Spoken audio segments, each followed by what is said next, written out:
Constructing your life is about much more than just building a bank account. Each week, join real estate entrepreneur and mindset coach Austin Linney as he interviews guests who are constructing their dream lives and impacting the world around them on a daily basis. If you're an entrepreneur or wanting to start a business, or you just want to hear motivating stories of how others have overcome the odds, you are in the right place. And now for your host, Austin Linney.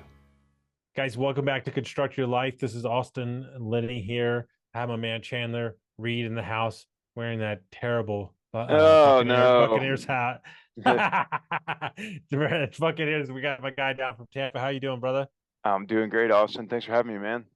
Yeah, man, doing good. You know, I didn't even join Twitter till January of this last year, and it's been a pleasant surprise. I feel like I found my people that care about business, and I've learned so much. I tell everybody you could just be on Twitter for a year and it'd be better than an MBA. Chandler, why don't you tell the audience about kind of your story and who you are, and we'll go from there. Yeah, so Twitter is definitely a big part of my story, as we'll get into. But yeah, so speaking of Tampa, born and raised in Tampa, which is something, when you tell people that, they kind of look at you like a science experiment. A lot of transplants down here, especially living in downtown Tampa, which is where most people kind of move to, I would say, or at least most people my age move to. So yeah, they asked me, where'd I move here from? I'm like 2 miles south from where I was born down there. But yeah, so born and raised in Tampa. Went to school up the road at the University of Florida for got my undergrad in finance and master's in basically commercial real estate. So I'm a tried and true Florida man. Found a job in kind of multifamily private equity investment back here in Tampa. So I was doing asset management for that group right out of school, and then after that, kind of found my quote unquote dream job, I guess, if you will, working for a developer that was working on or building the Water Street Tampa project, which was like a $3 billion, big, sexy Class A development between the guy who owns the Tampa Bay Lightning and the Bill and Melinda Gates Foundation, or Cascade, basically their investment arm. So that was kind of and I promise this is getting somewhere. I needed to tell it to bring the story full circle, but yeah. So it was like I was working my dream job, and then funny enough, we're talking about Twitter. So I actually ended up buying the business that I'm now currently running after I saw a tweet from my now business partner.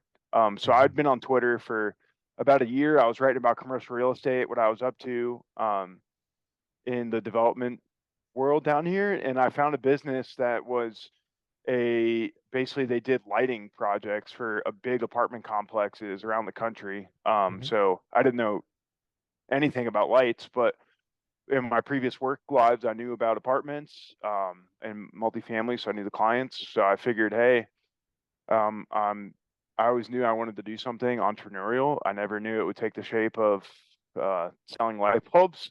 But yeah, I DM'd Sam, my business partner, and 3 months later, I brought in also one of my mentors in the space. The three of us ended up closing on the business together 3 months later after I saw the tweet, and we're off to the races. That was like 2.5 years ago now at this point. So it's crazy. Yeah, no, it's amazing. It's I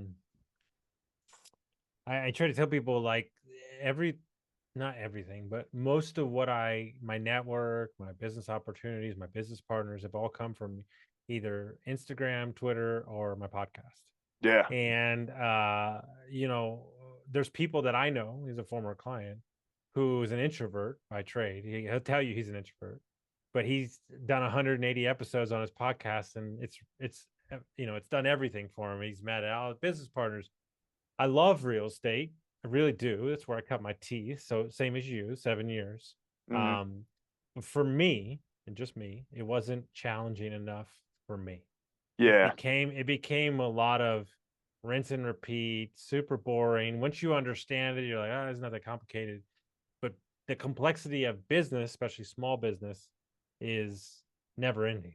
Yeah, that's a whole different can of worms. Is that the same thing for you? Did you find more of a passion when you stepped into the small business world? Yeah, 100%. And I think just too, like, like, don't get me wrong, like I was a financial analyst at both of these previous companies. Mhm. So going from like a financial analyst, like just about at the lowest end of the totem pole, to all of a sudden like running the show, Mhm. that was certainly a big night and day difference for me. And actually, like, you know, I used to be able to, I used to have a team of, older guys and girls that would, something was wrong, I could, go ask for help, or, hey, what do you think about this? I was trying to do it this way, to Mhm.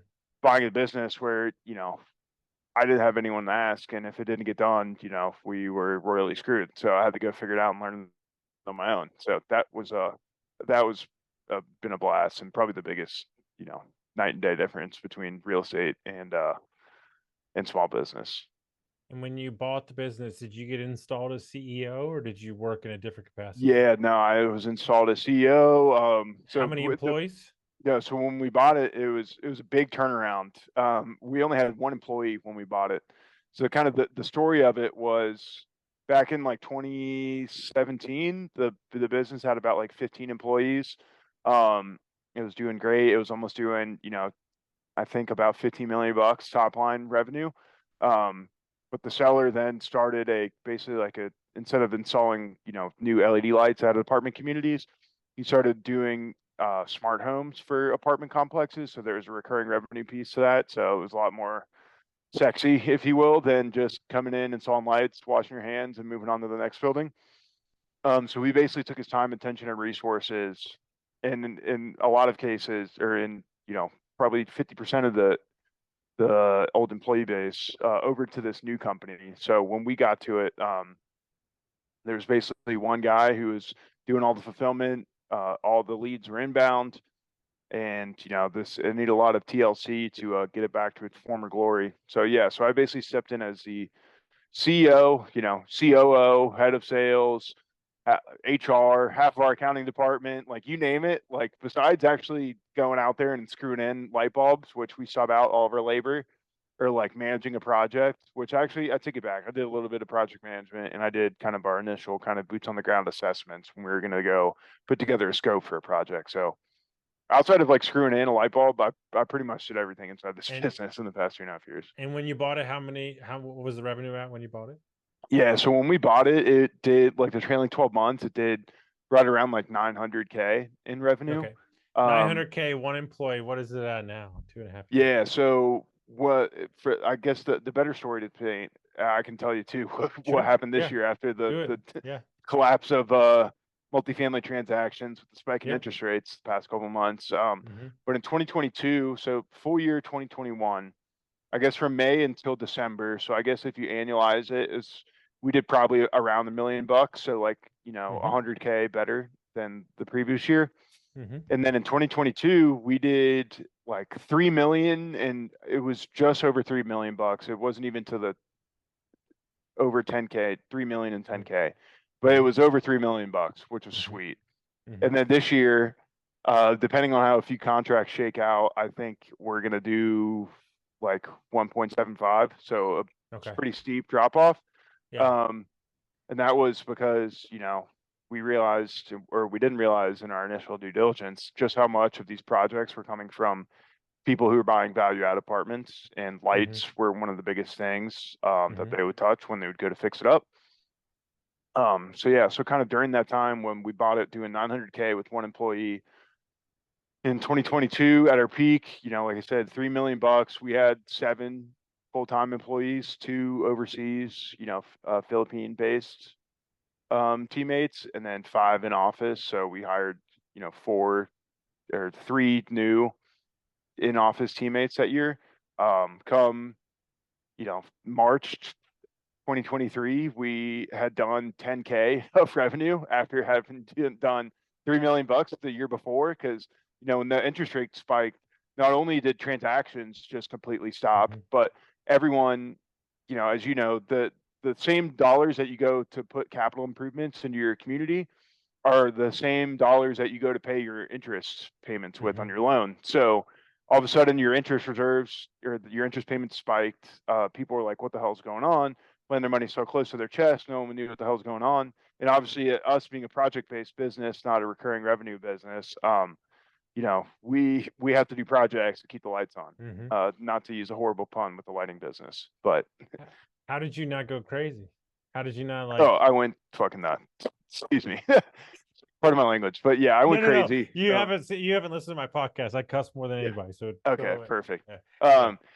Yeah, I was going crazy. I mean, I was calling people. I'm driving around Florida, so we work nationwide too, like I said. So like, you know, I was even like extending personal trips a couple weeks longer just to like try to meet with anyone that would meet with us. And the answer was, hey, we are putting all capital projects on hold for the foreseeable future.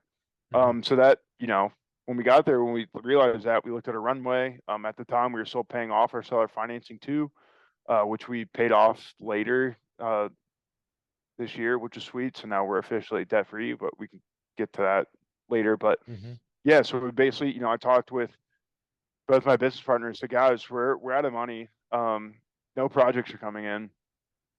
We're gonna have to put some more money back into the business to keep us afloat, and we're also gonna have to reduce our overhead like crazy. So basically, we let go the 3 in-office people that we'd hired in 2022.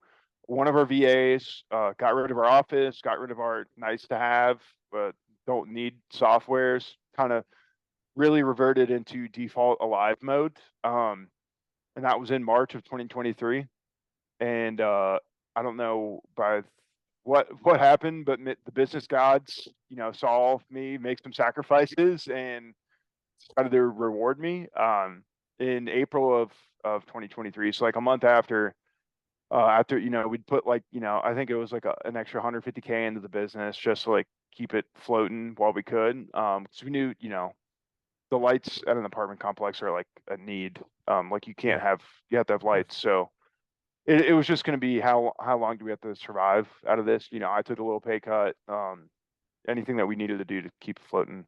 But in April, come lo and behold, like we ended up having our best month since we acquired the business. I don't know what was in the water, but everyone was like, "Hey, I guess this is a new high interest rate environment that we're operating in. Let's go ahead and start doing some of these projects." So in April, after doing just 10K through that first Q1, and after having done $3 million in 2022, um, we signed 800K of contracts in April. So, but the monkey was off my back. The light was saw the light at the end of the tunnel. So And we're good now. you married or have a girlfriend? No, I have a girlfriend. Okay. Yeah. How much nicer were you to be around after the 800K than you were Yeah. before? Yeah, that my friends, my family, everyone's like, "Yeah, Chandler, you kind of a dick there for a while. We didn't really like hanging out with you." So um, now my question to you is, yeah, I have two questions. One is, you know, what in that first year when you took over and you ran all the jobs and you were yep, doing all the things, you know nothing about lighting. yep. Um, what did you learn about yourself in that short time, that first when you jumped on board? Yeah. So I learned that, if I need to get shit done, I can get shit done. It doesn't matter what it is, how long I'm gonna have to work, how many hours of sleep I'm not gonna have, whatever. Like I can get the job done. But it was a good opportunity for me to realize like, hey, here are my strengths, my weaknesses, instead of trying to be a superhero and like trying to do everything just because, hey, with just brute force, I'm gonna knock all this stuff off.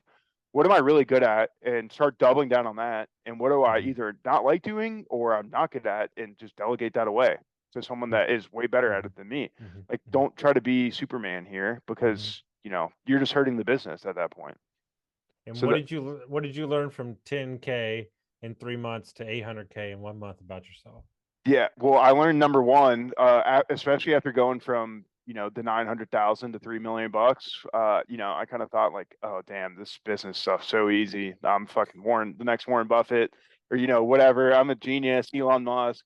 Um, I learned that when when I guess what I learned is that I'm not a genius, so humble yourself. A lot of some success is market driven, Mhm. um, but there are some things that you do as a business owner and operator that put you in a good position to do well. But I would say that like probably the biggest thing that I've learned is when times are great, you know try to humble yourself, bring yourself down, and when times are low, just know that they're going to get better. So I guess try to keep your emotional and mental health kind of like at a slow, steady pace, or else you're going to kill yourself doing this. And that's Mhm. you're in business to live a better life, not to for it to be worse. So you got to learn to live with the ups and downs.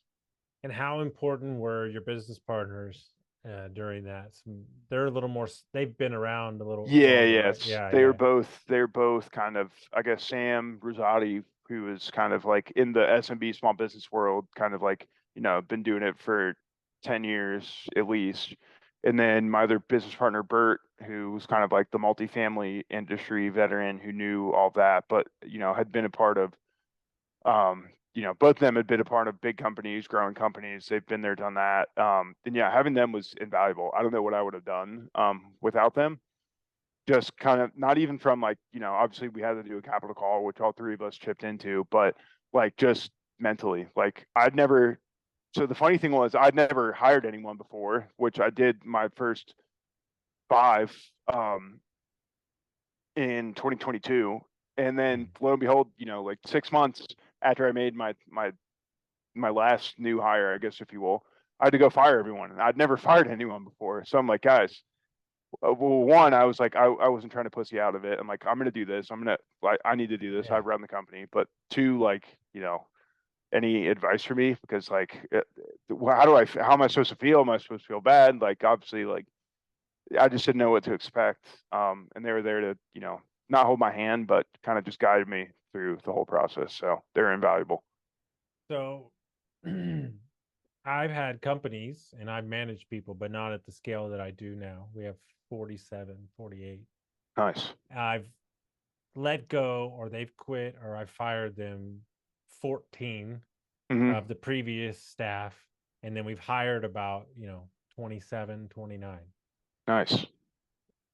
It doesn't get easier. Yeah. I mean, even if they do bad things and you need to go, it's not fun. It never is fun. It sucks. And me and my CEO kind of play a game like, okay, who wants to handle this one? Like, and God bless him. Like, I think about him every day, and I'm like, if I didn't have him, like somebody that's in the trenches with me, I don't know what I would do. So I can only imagine how you felt, and just having those people there, it really doesn't go understand. And then my dad, who we've reconnected over the last year, ran a business for 46 years and sold it. Like, nice. And I remember, I don't know what your dad did, but I remember the first week I worked the business as CEO, I called him and I said, I have no idea how you did this for 46 years. I have so much respect for you. God bless you. I'm sorry. Yeah. Like, exactly. You don't know till you know, man. Yeah, there's no no amount of podcasts or books can prepare you for what it is in real life.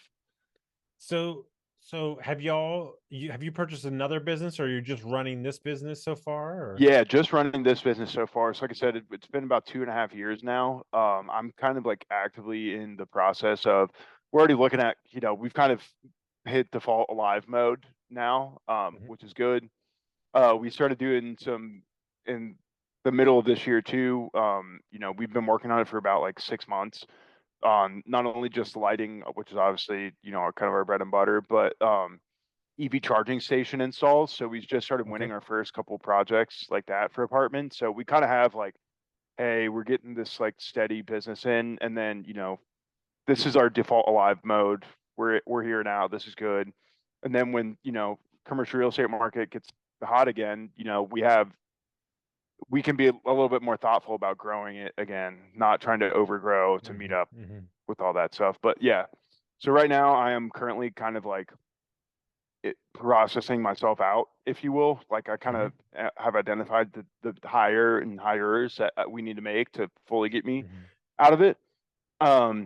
And after that, yeah, I'm going to go search to go buy another business. I don't know what it's going to be. Probably won't be in any commercial project-based businesses again. This isn't there's a lot easier ways to make money. I'll tell anyone that's looking to get into that industry or is in that industry right now. There's a lot easier ways to make money. And then two, kind of like what's taking up, I would say, the majority of my time right now is with my business partner, Sam, who I found the opportunity through. He runs kind of like an in-person boot camp on how to go from zero to you lead the boot camp and you're ready to go search and buy your own business, at least from like the playbook and how to search, the deal team that you need to, SBA lenders, legal, quality of earnings, insurance, all that good stuff. And then kind of the community support community after with, recurring calls, and then, being in a community with other searchers that are facing the same problems as you have, just kind of as your support network. We're working on kind of building that up and then trying to build an online component out of it too. Mm-hmm. So I'm helping them out with that. And then I think through that, hopefully I'm going to figure out what's the next type of business model that I want to get in, and then, go raise some money and then go, buy one, and then hopefully kind of do some sort of roll up, depending on what the type of industry is and how much money I think I can raise for it. So that's going to be, I think, my next move.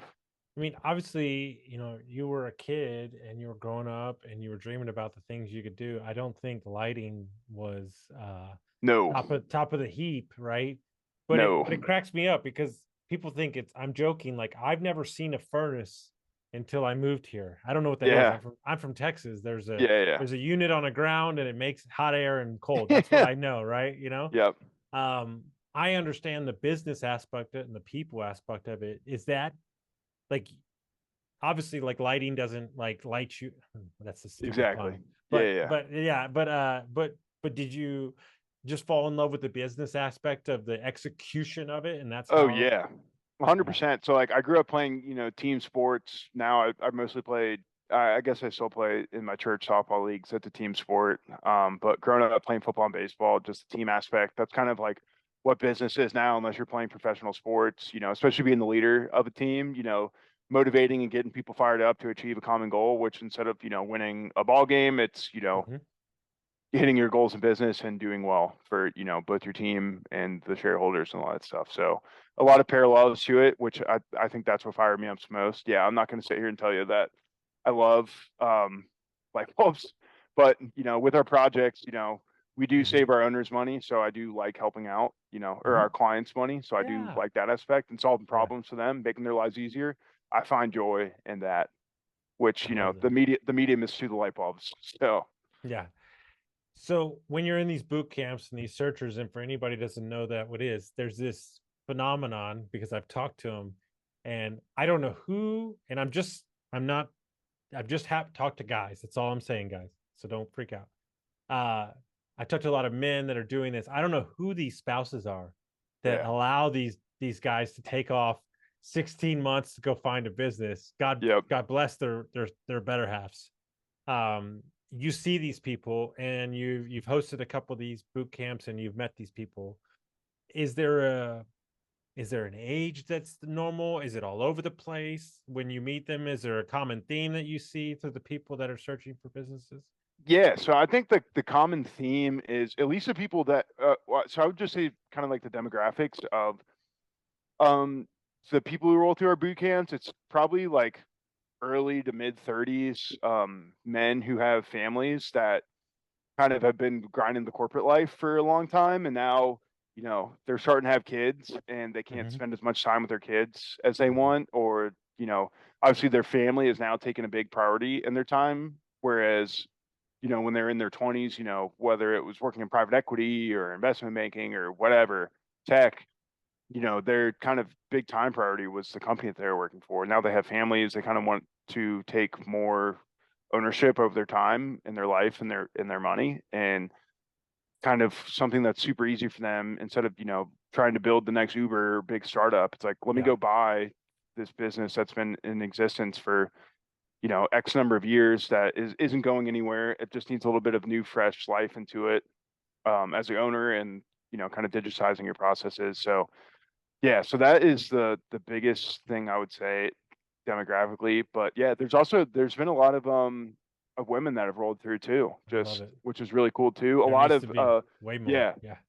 a lot of women, and I think the coolest thing is too a lot of like kind of husband wife duo teams. So Oh, I love one of that. them, yeah, so Yeah. either they're both going to PG the SBA loan, or one of them is, and one of them is going to run this part of the business, the other one's going to run this other part of the business. It's been so cool to see.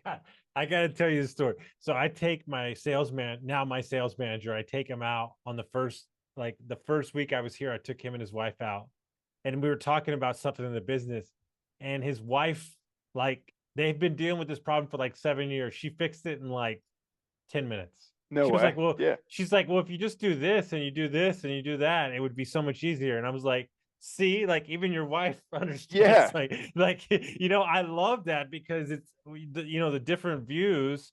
Yeah, you need it. There is something to be said that I Yeah. don't know the HVAC business. You didn't know the lighting business because we Yeah. don't have the preconceived notions that we're walking into it. Exactly. No, that's a huge thing. And I think a lot of searchers that come into a new industry in a business that they buy a business in a new industry, that's like a huge thing for them because they come in with a fresh set of eyes. They see problems that, aren't so ingrained in their ways, like some of the people, employees that have been working there for a long time, and they can just come in with a fresh set of eyes and say, they see the immediate direct point to solve the problem. Whereas the other people have been going this all way like this Yeah. forever. Yeah. So it's good. So you got all these people, you're teaching them all these concepts, and obviously you can't share everything that you're doing with them. But overall, what are the one or two things that you would like them to take away when they leave your boot camps? Yeah. So I would say one, like, I know you just mentioned like the 16 to 18 months. Like if you actually, number one, it's not easy, right? Like I know people talk about it on Twitter all the time. Oh, just do this, do that. Like you actually have to put in the freaking work. And luckily, we set you up to where if you put in the work on our actionable playbook, like you will, like there's some dude that came through the September boot camp who's already under LOI on like a really solid business, and it's been a month and a half. But he literally wiped his whole schedule and just literally supercharged exactly what we were telling him. So number one, like you have to put in the work, but if you do put in the work, it is absolutely possible to drastically shorten the timeline that it takes to get into one of these businesses. And then two, it's like don't going back to my thing of learning what I'm good at, what I'm not good at. Like you don't have to be everyone or everything to your entire search process. What we teach and we harp on, and what's good because we connect to with all those people is all you need to do is be the quarterback. You have to go out and like search and go find your deal. But once you have the deal, don't try to be the legal expert. Don't try to be the quality of earnings expert. Don't try to be the insurance expert. Go hire great people and let them do their thing. And that's one of the, benefits of coming with us is we literally plug you in with every single person that you need to, that all they do all day is do small business M&A transactions in their certain field. So you need to keep them on pace and say, hey, ex lawyer, we got to get this document over. Can you, pick it up a little bit? But let them do their thing, be a quarterback and run your deal, be the quarterback, but let your position players make the plays for you. I just interviewed my business partner before this, one of my business partners, and what I was talking about that people don't understand, and we can talk about your employees to customers, we can talk about the buying process of a business. There are so many people intricate in all those things. Everybody has a different incentive, and everybody has a different ego, and everybody has a different emotions. And it might be you got to feed your family, but that lawyer's working on 20 other deals. He could give two effing shits about it. And so you can freak out all you want because it means everything to you. Is my family going to eat? But you have to kind of center yourself and realize that you kind of have to. You learn a lot through the process of who's incentivized where. Same thing in real estate. Who's incentivized where, what they're doing, how to get them incentivized is so important. Yeah, so I think that's a critical thing. Once you get into the business, is making sure your employees' incentives are all aligned, or else you're going to drive yourself crazy, and you're probably going to drive your employees crazy as a result. So, what when you started this process, you've hosted boot camps, you were working in real estate, and you're sitting here today. Through this whole process, what was easier for you than you thought before you started? I think selling, because I'd never been in position to sell ever. You sit here and I don't know. I guess I just have this connotation of selling being like this, Wolf of Wall Street, like getting on the phone, doing this elaborate script, having to, be able to talk all the jargon and all the stuff like that. When in reality, like, especially in kind of, I guess, obviously it might be different for more technical or like higher level sales, stuff like that. But at least for like me and my B2B service business, or even selling people on our boot camp, or selling my business partners on me as investing in me as no one having not run a business before.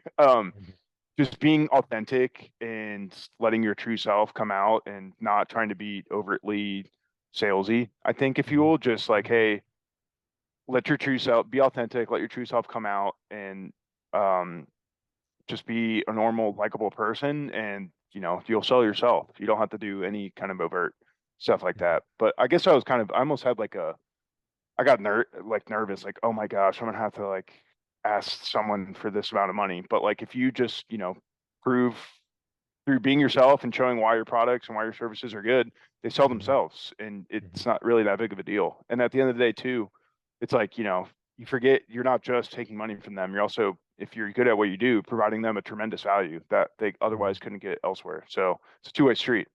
That's why I tell my guys all the time. I said, look, when it's minus 20 degrees and they don't have any heat, there's a lot less argument around price. Yeah. I said, so what we needed to do was provide more value than the number they're spending, because then now we've compounded the fact that we've taken away a concern for them and we delivered on top of that. Prime example, just a simple story, but matters. New sales guy, brought him from a Verizon store, crushing it because he sold me so much. I told him if he would leave me alone, I would give him a job, and he did. He's amazing. We have an older clientele where we are. She had a broken two stairs that had been broken forever. Not only did we fix the furnace, he went over there with a hammer and nail and fixed her stairs. Nice. Like that's awesome. That little thing is nothing to us, but to her it's her, and then she tells her family, and then but it's just the right look. Somebody said this to me the other day. If you do the things you were taught in kindergarten, business is pretty easy. Yeah, right. No, that's so true. Yeah. And no, that's an awesome story. Yeah. Just be nice. Yeah. Do unto others. Yeah. Be nice. Communicate properly. Don't throw a tantrum. You're good. Yeah. So what was something that was harder for you than you thought before you got started? Managing people. That again, going from, not having any management experience, I guess kind of like leading sports teams growing up is kind of like that, but whole different environment. So, I could get, to someone to run through a brick wall for me on a football field, but like having to, stay up late to get something done when, your wife's pitching at you or something like that, that's a whole different set of problems you have to solve for. So I guess really just like, again, just coming back to the authentic thing, just trying to level with people and just saying like, hey, I know what you're going through. Is there anything I can do to help out with you? And again, going back to kind of the incentive things, just that it took me a while of just like, instead of trying to dictate to people top down, like, hey, I know this is what needs to happen, do this, like go show them what needs to be done, lead from the front and bring the whole team along with you. That, it took me a little bit to figure that out, but that's probably because it was just coming from me going top down, barking down, just more probably like insecurity or me not even knowing like, hey, is this even something that needs to actually be done? But I'm just going to tell you to do it and we'll see what happens. So yeah, that was the hardest thing for me was managing people. Yeah, I think at the end of the day, everybody's quick answer is it's about money. But I found it very quickly that long time ago that it's real. Yes, it's a component of it, but really at the end of the day, it's not as important as I think people put it. It's For sure. Do they feel safe? Do they feel heard?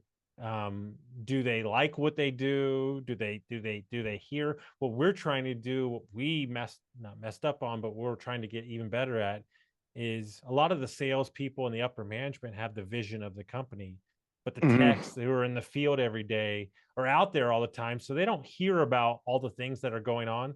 So I started taking my divisions to breakfast once a month, and they like just hey, this is what we're doing. This is how many calls we have going in. This is where we rank with they really enjoy kind of understanding more of like, okay, or where's the second location going to be? They like to know that there's going to be something down the road. Yeah. It's exciting for them. No, that's huge because you got to have the whole team behind the same, headed towards the same vision, or else there's going to be some discombobulation going on. Yeah, one of my favorite quotes is the only way to truly create a vision of something significant is to have a vision big enough for everybody to fit inside of it. Yeah. No, that's great, dude. Yeah. Yeah. So, those are the things that I think about. And I think about your story, and it goes to another one of my favorite quotes from Alex Ramosi. And he says, your business will work on you more than you do on it. Yeah. That's true. Preach, brother Hermosi. So I love that, right? Because, Yeah. for me, I've had a wild year, and not everybody knows about it. Like, I feel like I went from 18 to 80. Yeah. And I'm sure after 10K for 3 months and then 800K, because here's the problem: you had no sales, and then you had the best month you ever had, and you had to fulfill them. So it was like the craziness didn't end. You hit both sides of it. Yeah, exactly. And fulfilling it too with a third of the team that we had the month before. Yeah. Yeah, I didn't even think about that. So if people want to find out about the boot camp, they want to follow you, how would they do that? Yeah, just look me up on Twitter. That's at Chandler Reed SMB. Or you could check out also smbootcamp.co. That's probably the two best places to find me. And I only have one goal for next year, and that's to make it down to Tampa to swing the sticks. Yes, Chandler. Yes. Let's go. So my business partner is upset. My guys are obsessed with golf. They literally have their golf clubs at the office. They're obsessed. And then a couple of the owners are obsessed. So we got to get down there. I need some good times. Yeah. Well, the good thing about here is you can golf 365 days a year. So it's exactly. It's going to be 26 on Monday. So we're well, man, I appreciate it. Yeah, I appreciate it so much. We have one. There's an indoor winter league here. So yeah, the guys play. Well, thank you so much, guys. If you got some value from this episode, send it to a friend, and we'll see you next time.